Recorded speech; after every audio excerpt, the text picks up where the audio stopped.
안녕하세요. 한미교회 김민석 목사입니다. 성경에 관한 공부, 오늘은 8번째 주제인 것 같습니다. 구약으로 읽는 신약 성경. 우리가 이제 구약 성경과 신약 성경의 관계에 대해서 여러 차례에 걸쳐서 좀 설명을 드렸죠. 그러면서 우리가 흔히 구약 성경의 내용은 어딘지 모르게 조금 불완전한 내용이고 신약 성경은 보다 완성된 내용이다라고 하는 생각을 갖기가 쉬운데, 이게 이제 구약 성경 혹은 신약 성경이라고 하는 표현이 가지고 있는 어떤 한계 때문이다, 그런 말씀을 제가 드렸습니다. 그래서 구약 성경을 옛날 성경, 옛날 언약, 옛날에 주신 하나님의 말씀이라고 하는 차원보다도 하나님께서 우리에게 먼저 주신 약속, 그렇게 이해를 하고, 신약 성경의 말씀은 그 먼저 주신 약속의 말씀이 실제로 우리의 현실 속에서 어떻게 성취되었는가, 그런 측면에서 구약 성경과 신약 성경의 관계를 좀 이해하자, 그런 취지로 말씀을 좀 드렸는데요. 이제 오늘은 어떻게 보면 조금 이제 앞뒤를 좀 바꿔서 좀 생각해 보려고 하는 주제입니다. 무슨 얘기냐면, 구약 성경에 있는 내용들과 신약 성경의 내용들을 우리가 좀 연장선상에서 좀 이해를 해볼 필요가 있는데, 특별히 신약 성경에 나타나는 아주 중요한 성경의 가르침이 구약적 배경에서 좀 더 들여다보아야 훨씬 더 정확한 이해를 할 수 있다, 그런 뜻으로 오늘 제가 좀 몇 가지 말씀을 드려보려고 합니다. 이게 이제 무슨 얘기냐 그러면, 우리는 지금 구약 성경, 신약 성경 이렇게 두 개의 서로 구분되어 있는 이제 성경책을 가지고 있습니다만은, 초대교회 시절의 성도들은, 그리스도인들에게는 지금 우리가 알고 있는 신약 성경은 없었습니다. 신약 성경의 글들은 대개 예수님께서 부활하시고 승천하신 이후부터 시작을 해서 주 한 100년, 130년 어간까지 그 사이에 기록이 됐기 때문에 이 초대교회 성도들이 활발하게 복음을 전하고 교회를 섬겨갈 그 시절에는 아직 완전한 문서로 보급되기 이전이지요. 그렇기 때문에 그 당시 성도들이 가지고 있었던 성경이라고 하는 것은 전적으로 구약 성경입니다. 디모데 후서에서 나오는 그 유명한 말씀, 모든 성경은 하나님의 감동으로 되었다라고 말할 때 그 모든 성경도 우리가 지금 가지고 있는 신구약 성경 66권이 아니라 구약 성경을 지칭하는 것으로 보아야 합니다. 왜냐하면 신약 성경은 아직 등장하지 않았으니까요.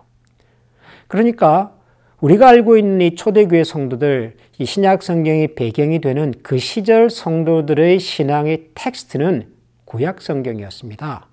구약 성경이 모든 성경이었고, 그 구약 성경 자체로서 완벽한 하나님의 계시를 다 품고 있었던 거죠. 그러다가 신약 성경이 등장을 하는데, 신약 성경을 읽어보면 구약 성경에서는 찾아보기 어려운 개념들이 나타나곤 합니다. 예를 들어서 오늘 이제 우리가 생각해 보려고 하는 이 부활 그리고 구원이라고 하는 이 중요한 두 가지 신약적 개념이 사실 구약 성경과는 좀 다른 차원에서 등장하고 있다는 것을 알 수가 있습니다. 우선 부활에 대한 얘기를 한번 해보겠습니다. 부활은 특별히 사도 바울의 서신서들에서 아마도 사도 바울의 신앙을 설명하는 가장 중요한 신앙의 개념일 겁니다. 실제로 사도 바울은 부활에 관한 얘기를 하면서 여러 곳에서 만약 우리가 부활이 없다면, 우리에게 부활이 없다면 우리의 신앙은, 우리의 믿음은 아무것도 아닌 것이 될 것이다, 이런 취지의 이야기를 여러 번 반복합니다.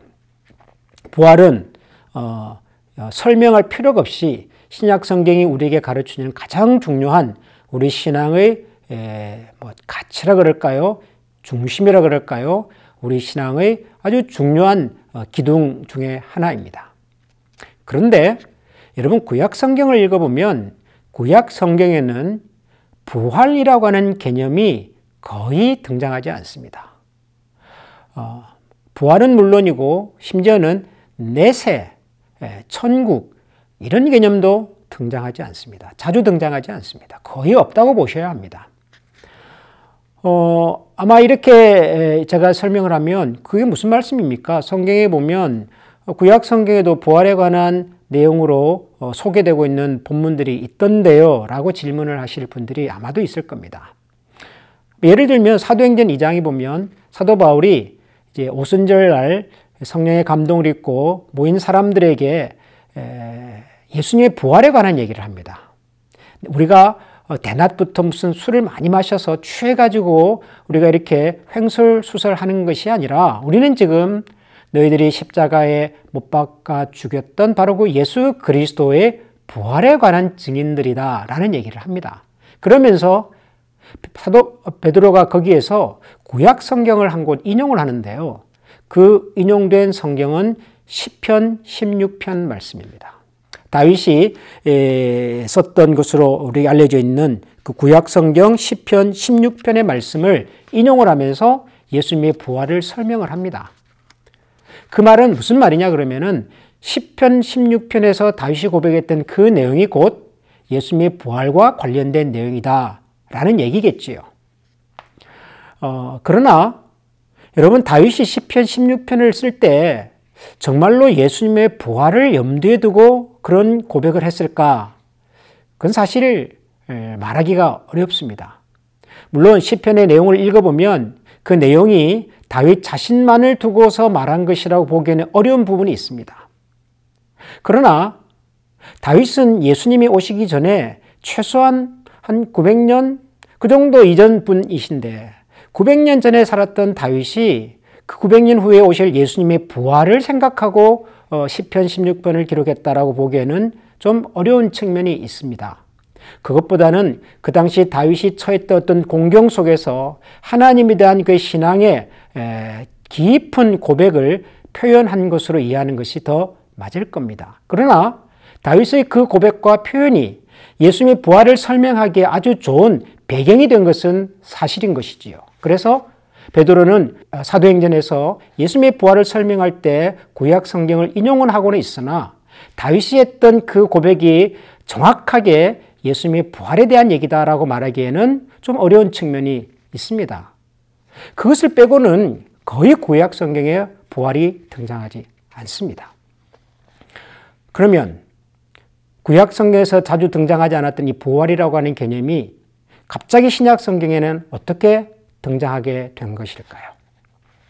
많은 성경학자들은 이 부활에 관한 개념이 지금 우리가 알고 있는 것처럼 성경에 등장하기 시작한 것은 구약 성경과 신약 성경의 중간 기간, 400년 중간 시기에 이 부활의 개념이 많은 사람들에게 보편적으로 소개되기 시작했다라고 설명을 합니다.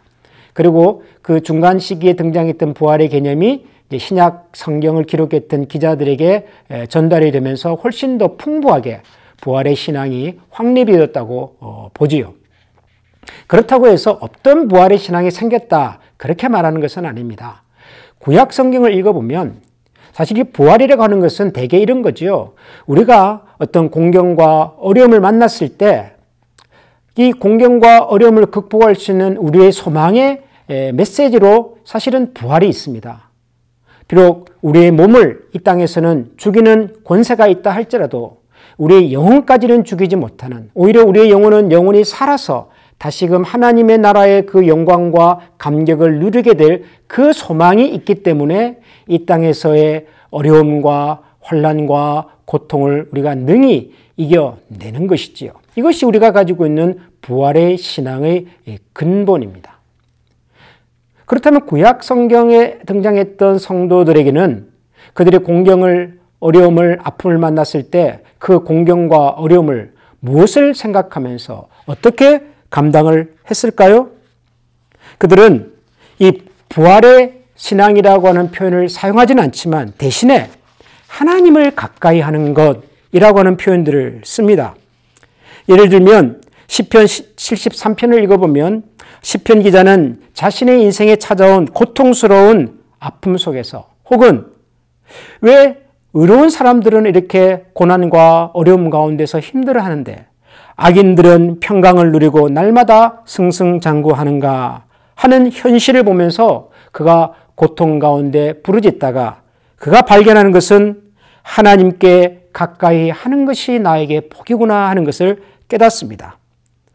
뿐만 아니라 하박국 선지자 같은 경우도 보면은 비록 무화과 나무에 무성하지 못하고 포도나무에 열매가 없고 감람나무에 소출이 없다 할지라도 나는 오직 여호와 하나님으로 말미암아 즐거워하며 나의 구원의 하나님으로 말미암아 기뻐하겠다라고 고백을 합니다.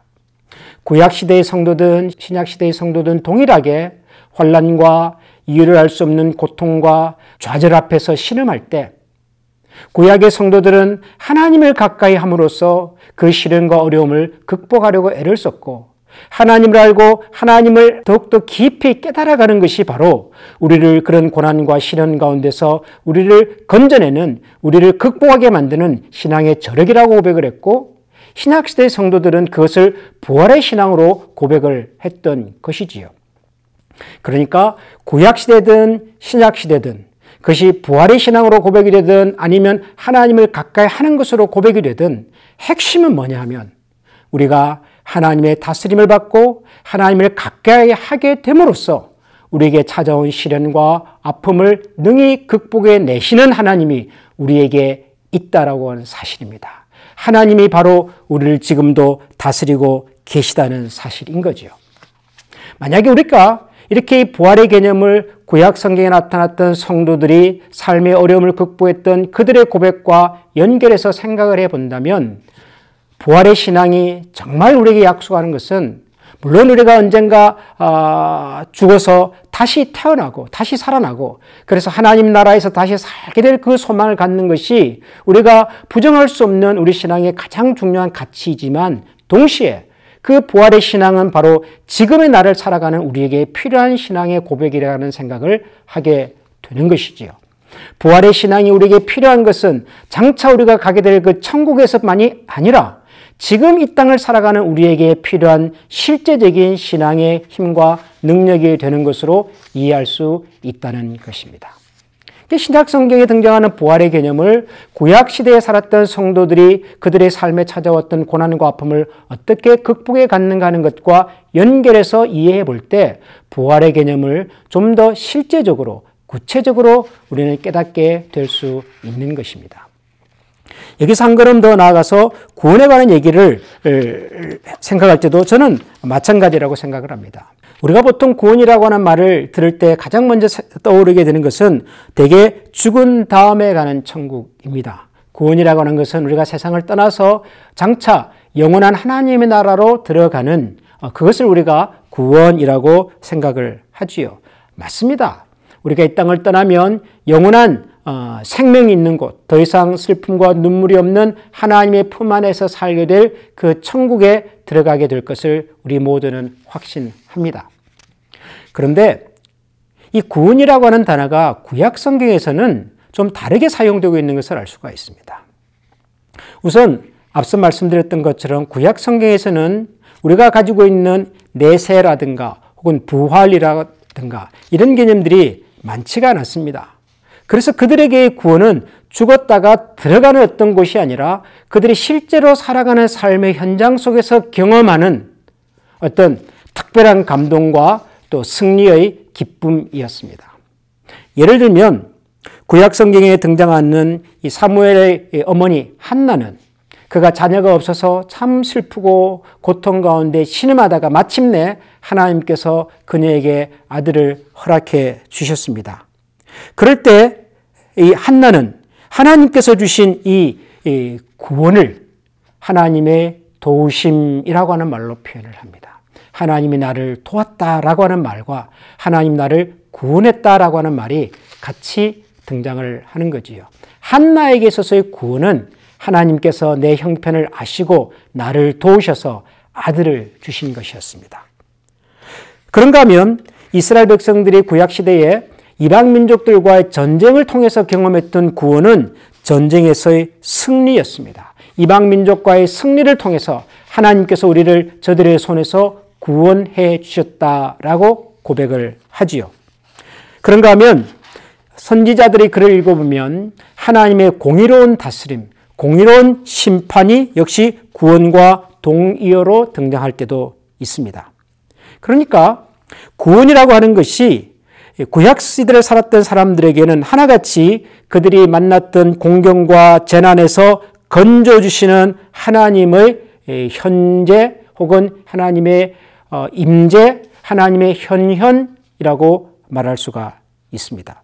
그래서 구약시대의 성도들이 생각했던 가장 강력한 구원은 바로 하나님이 통치하신다라고 하는 것입니다. 하나님이 나를 다스리신다라고 하는 것입니다. 하나님이 나를 다스리실 때 비난과 슬픔 속에 있었던 우리를 건져주시고 도와주시고 전쟁에서 승리하게 해주시고 하나님의 의로운 판단으로 우리를 살펴주시는 이 모든 것들이 하나님의 구원이었습니다. 그래서 신약 성경을 읽을 때 우리가 만나는 이 구원이라고 하는 개념도 사실은 우리가 죽었다가 들어가게 될 먼 미래의 하나님의 나라에 대한 개념을 포함하고 있으나 그 먼 미래에 주어질 구원의 감격과 약속이 지금을 살아가는 우리에게도 동일하게 경험되고 있어야 한다는 사실을 주목해 볼 필요가 있습니다.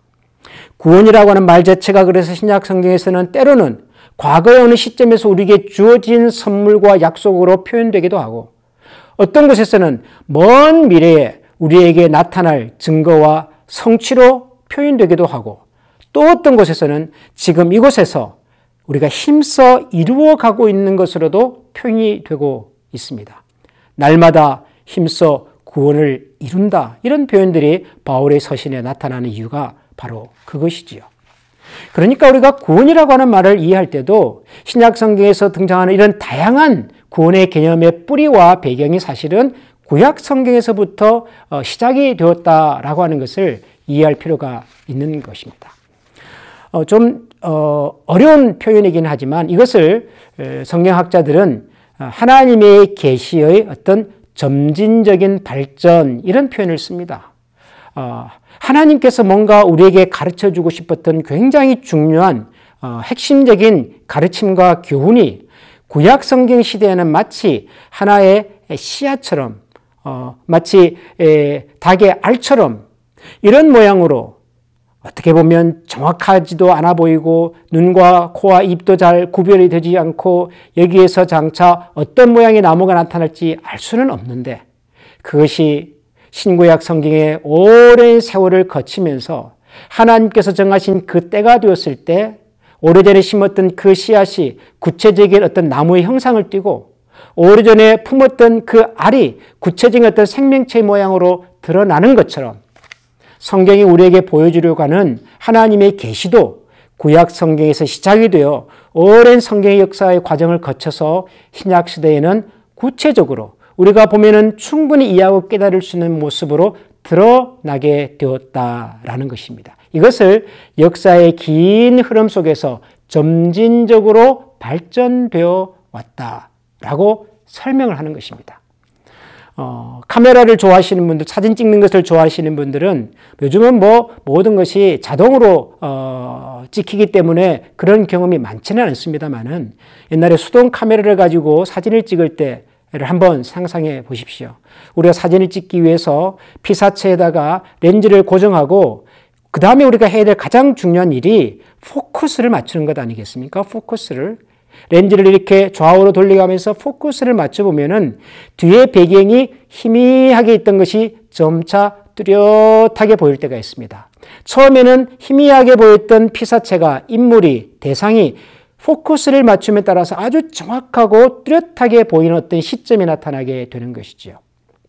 여러분, 처음에 희미하게 보일 때의 그 피사체와 포커스가 맞춰져서 정확하게 보일 때의 그 피사체가 다른 피사체는 아닐 것입니다. 다른 대상은 아닐 것입니다. 똑같은 대상인데 우리의 눈에 들어오기를 처음에는 희미하게 보이다가 점점 구체적으로 뚜렷하고 명확하게 보이는 단계를 거치는 것이죠. 성경이 우리에게 얘기하려는 계시의 내용들이 상당 부분 그렇다는 것입니다. 구약 성경에서는 굉장히 희미하게 보였는데 이것이 예수 그리스도를 통하여 성경의 여러 과정들을 통해서 우리에게 전달될 때 이제 정확한 초점을 맞추게 되었고 그 초점을 맞추고 보니까 하나님께서 그때 말씀하신 것이 이것이었구나라고 하는 것을 깨닫게 되더라는 것이죠. 그래서 구약 성경과 신약 성경을 함께 읽고 이해하고 공부하는 것이 너무너무 중요한 것입니다. 아마도 이번 성경 공부를 이렇게 하게 된 이제 결론에 가서 우리가 얻게 되어야 하는 가장 중요한 교훈이 있다면 그것은 아마도 구약 성경을 다시 좀 공부를 해봐야 되겠다. 구약 성경을 다시 좀 읽어봐야 되겠다. 라고 하는 것이 아닐까. 아니, 그렇게 됐으면 참 좋겠다는 바람이 있습니다. 오늘은 신약 성경에 나타났던 부활과 구원의 개념이 구약 성경이라고 하는 배경과 더불어서 이해될 때 얼마나 더 풍성하고 그리고 구체적인지에 대한 말씀을 나누었습니다. 다음 시간에는 여전히 이제 구약과 신약 성경의 관계에 대한 얘기를 좀 하면서 특별히 시대를 초월해서 우리가 읽고 이해하게 되는 신약 성경의 해석에 관한 내용을 같이 좀 이야기해 보도록 하겠습니다. 이번 한 주간도 주 안에서 승리하시고 또 평안한 한 주간 되시기를 소원합니다. 기도하겠습니다. 하나님 감사합니다. 신약 성경이든 구약 성경이든 모든 성경은 하나님의 감동으로 되었고 우리에게 교훈과 책문과 바르게 함과 의로 교육하기에 유익한 책입니다. 그럼에도 불구하고 우리가 여러 가지 이유들 때문에 변명과 핑계 때문에 하나님의 말씀을 가까이 하는 일에 많이 소홀했음을 고백합니다. 이번 성경 공부 과정을 통하여 다시 한번 저희들로 하여금 하나님의 말씀에 대한 열의를 발견하게 하여 주시고 특별히 구약 성경이 담고 있는 무궁무진한 하나님 나라의 그 진리의 보고를 다시 경험하고 다시 발견하고 그 보고의 능력의 말씀으로 다시 체험받을 수 있는 저희 모든 성도들의 삶이 되게 하여 주옵소서. 예수님 이름으로 감사하며 기도합니다. 아멘.